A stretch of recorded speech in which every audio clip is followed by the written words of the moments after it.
여러분 안녕하십니까? 오랜만에 여러분을 뵙습니다. 지난 몇 달 동안 일이 좀 바빴고 또 양봉을 하느라고 여기저기 꿀을 들어 다니기도 하고 또 친구가 이 아름다운 나로도 해변에 집을 짓는다고 해서 집 짓는 일을 도와주느라고 몇 달 동안 핑계 같지만 방송을 못했습니다.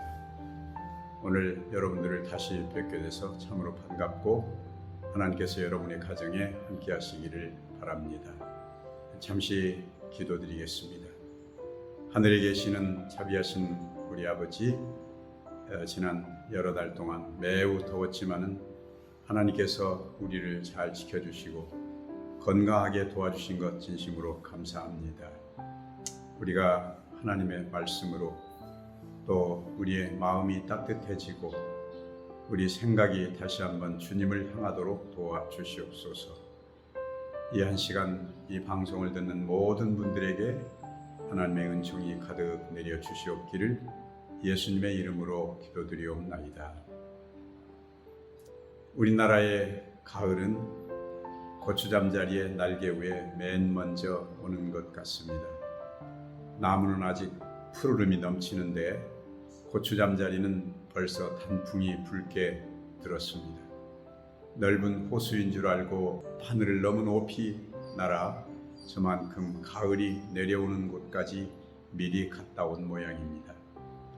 어린 시절 고추잠자리를 따라 수수밭길을 가다 보면 달맞이꽃 가득한 강변에 이르곤 했었습니다.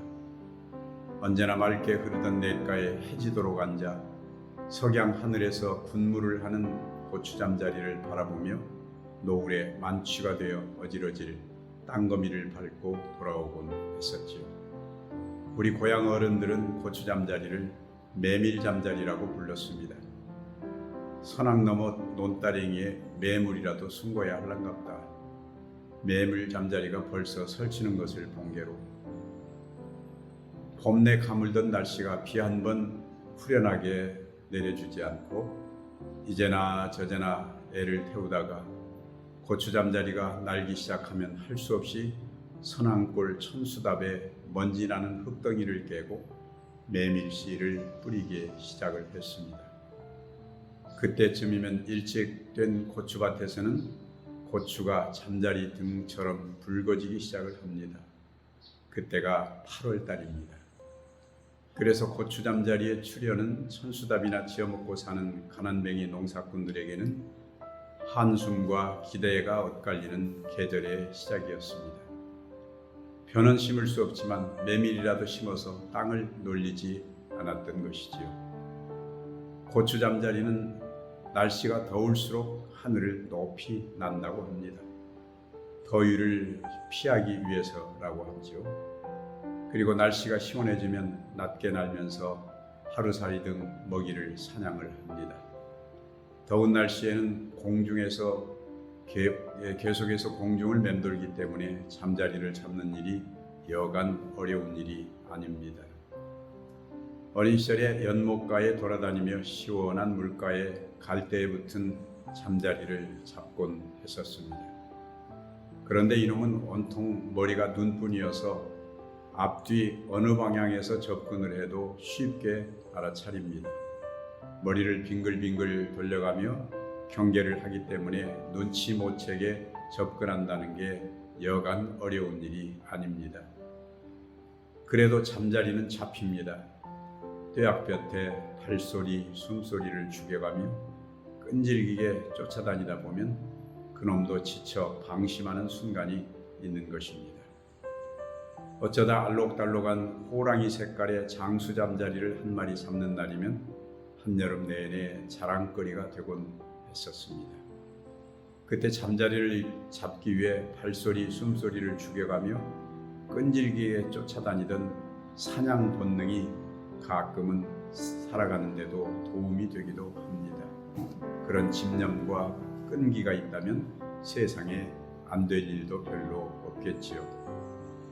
잠자리의 추억 중에 가장 섭섭했던 것은 그렇게 한나절을 애를 써서 잡은 것을 꼬리에 실을 메어가지고 다니다가 그만 놓쳐버렸을 때입니다.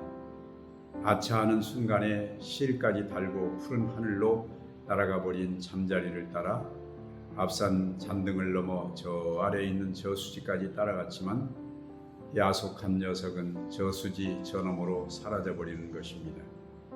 그 여름 푸른 하늘엔 길게 하얀 꼬리를 남기고 은빛 비행기가 날아가고 있었습니다. 1870년대 미국의 오하이오 데이턴의 어느 집 뒤뜰에서 서너 명의 아이들이 집이 떠나가라고 소리를 질러대고 있었습니다. 날아간다, 날아가.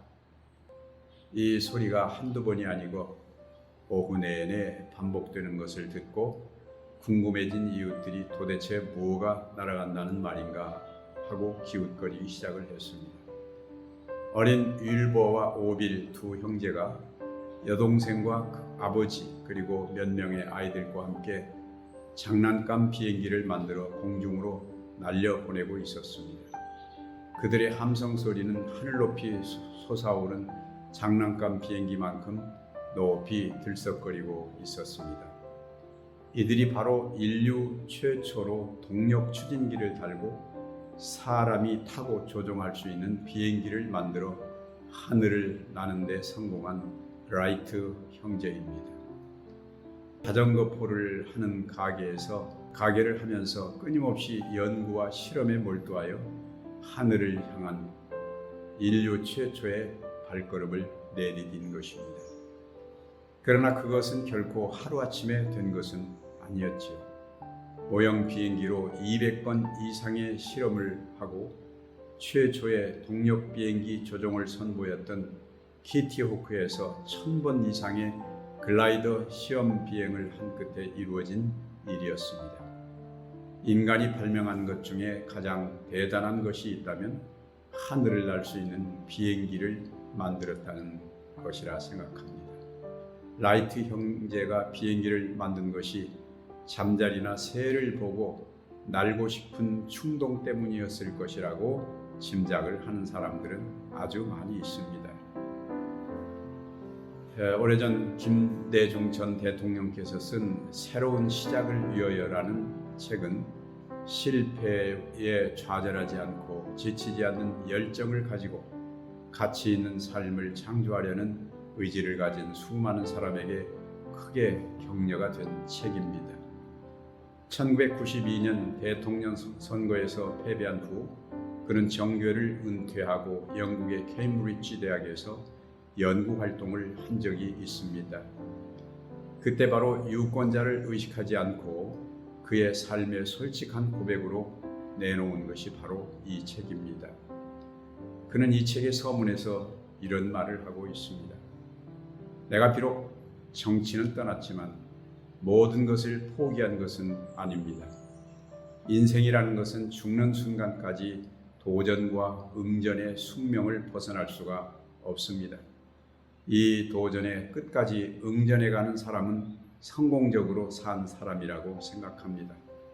나는 앞으로 이 책을 읽는 독자들과 경쟁하는 심정으로 조국의 통일, 아시아의 민주화, 세계 평화 문제에 몰두할 작정입니다. 그것이 내가 스스로 선택한 나의 마지막 사명입니다. 김대중 대통령의 다시 새로운 시작을 위하여라는 책의 서문에서 읽은 글입니다. 그리고 그는 다시 정계에 복귀하여 대통령이 되었고 노벨 평화상을 수상하였습니다. 정치 활동을 하는 동안 6년을 감옥에서 지냈고 10년이 넘는 세월을 망명과 연금 생활을 하면서도 끝까지 좌절하지 않고 3전 4기로 대통령에 당선되었던 그의 지칠 줄 모르는 도전 정신은 오늘 작은 실패에도 풀이 꺾여 일어설 줄 모르는 세대에게 큰 교훈이 되는 것이죠. 성경 요한복음 5장에는 실망과 좌절을 모르는 한 사람의 이야기가 나옵니다. 예루살렘 성에 양이 드나드는 문이 있었는데 그 양문 곁에 베데스다라는 연못이 있었습니다. 간헐천이었는지 가끔 물이 뒤집어지는 경우가 있었습니다. 그때 그 물에 맨 먼저 뛰어들어가는 사람은 무슨 병에 걸렸든지 낫는다는 전설이 있었지요. 그래서 수많은 병자가 거기 모여 물이 동하기를 기다리며 북새통을 이루고 있었습니다. 이곳에 무려 38년을 중풍을 앓아온 한 사람이 날과 해진 누더기 삿자리를 깔고 누워 있었습니다. 그에게 과연 희망이 있는 것인가? 38년 동안 아직도 그 물에 맨 먼저 뛰어든 수 없었던 것은 그가 수족을 쓰지 못하는 중풍병자라는 데 문제가 있었습니다. 아마 먼저 뛰어들어가서 병이 나은 사람도 있었을 것입니다. 누군가가 병이 나았다는 이야기를 들을 때마다 그의 가슴이 얼마나 설레었겠습니까? 어느 날 예수께서 이 사람을 찾아오셨습니다. 쇠약하고 초췌해진 몰골이 말이 아닌 이 사람의 얼굴을 물끄러미 들여다보던 그 인정이 넘치는 눈매 그 사람이 물었습니다. 당신은 아직도 낫고 싶소? 낫고 싶으냐고? 이런 맹랑한 질문이 어디 있습니까? 그 오랜 세월을 여기서 무엇하러 보냈다고 생각한다는 말인가? 낫고 싶은 생각이 없다면 무엇하러 이 수라장에 와서 뙤약볕을 견디며 허구한 날 기다리고 있었다는 말인가? 그러나 그게 아닙니다. 그리스도께서 물으신 것은 그런 뜻이 아닙니다. 정말 나을 수 있다는 가슴속에 확신을 가지고 있는가 하는 것입니다. 정말 낫겠다는 의지가 분명히 살아있는가를 확인하신 질문입니다. 그리고 그리스도는 그런 의지가 확실히 살아있다면 스스로 자리를 들고 일어나 걸어가라고 명령을 하십니다. 38년을 드러누워 있던 사람에게 팔이라도 잡아 일으키기는 고사하고 그냥 내 혼자 일어나 자리를 들고 걸어가라니 누구 사람을 놀리는 건가? 그러나 성경의 이야기는 이 사람이 그 말씀을 주저함 없이 일어나 걸었다는 것입니다. 정말 낫고자 하는 의지가 확실하다면 그렇게 누워있지만 말고 스스로 그 의지력을 발휘하라는 것이었고 그 명령에 따라 그 사람은 일어나기 위해 팔과 다리에 힘을 주었을 것입니다. 그런데 이게 어찌된 일입니까? 지금까지 생각지도 못한 일이 일어난 것입니다. 그 마른 막대기와 같은 팔과 다리에 있는 힘을 모으자 자기도 모르는 사이에 힘이 생겨나는 것입니다. 그는 일어나서 걸어갔다고 성경은 기록하고 있습니다. 사람이 이 세상에서 마지막으로 버리는 것이 희망이라고 합니다. 희망을 버리면 사람은 모든 것을 버리는 것입니다. 희망을 버리지 않고 붙들고 있는 한 아직 그에게는 희망이 있는 것입니다. 한 마리의 누에가 나방이 되기 위해서는 5번의 허물을 벗지만 한 마리의 잠자리가 되기 위해서는 군뱅이가 아래서부터 적어도 15번의 허물을 벗어야 한다고 말합니다. 맨 마지막에 번데기에서 나온 후에도 하루를 꼬박 날개를 말리고 나서야 하늘을 자유롭게 날 수 있다고 하니 결코 수월하지 않은 길을 걸어서 저렇게 날고 있는 것이 바로 가을 잠자리입니다. 지치지 않는 푸르름이 대지를 덮고 있어도 입추를 지나고 나면은 눈이 자꾸 배봉산 넘어 하늘가로 쏠립니다. 사무실 앞에 넓은 뜰에 몇 개의 과일나무가 있는데 호두가 벌써 소나기 가득 들어올 만큼 자라서 이제는 속살이 차고 있는 모양입니다. 잎은 비록 해충과 비바람에 많이 상했지만 잎사귀 사이사이로 이제는 내보여도 될 만큼 자랐다고 자랑하고 싶은 모양이지요.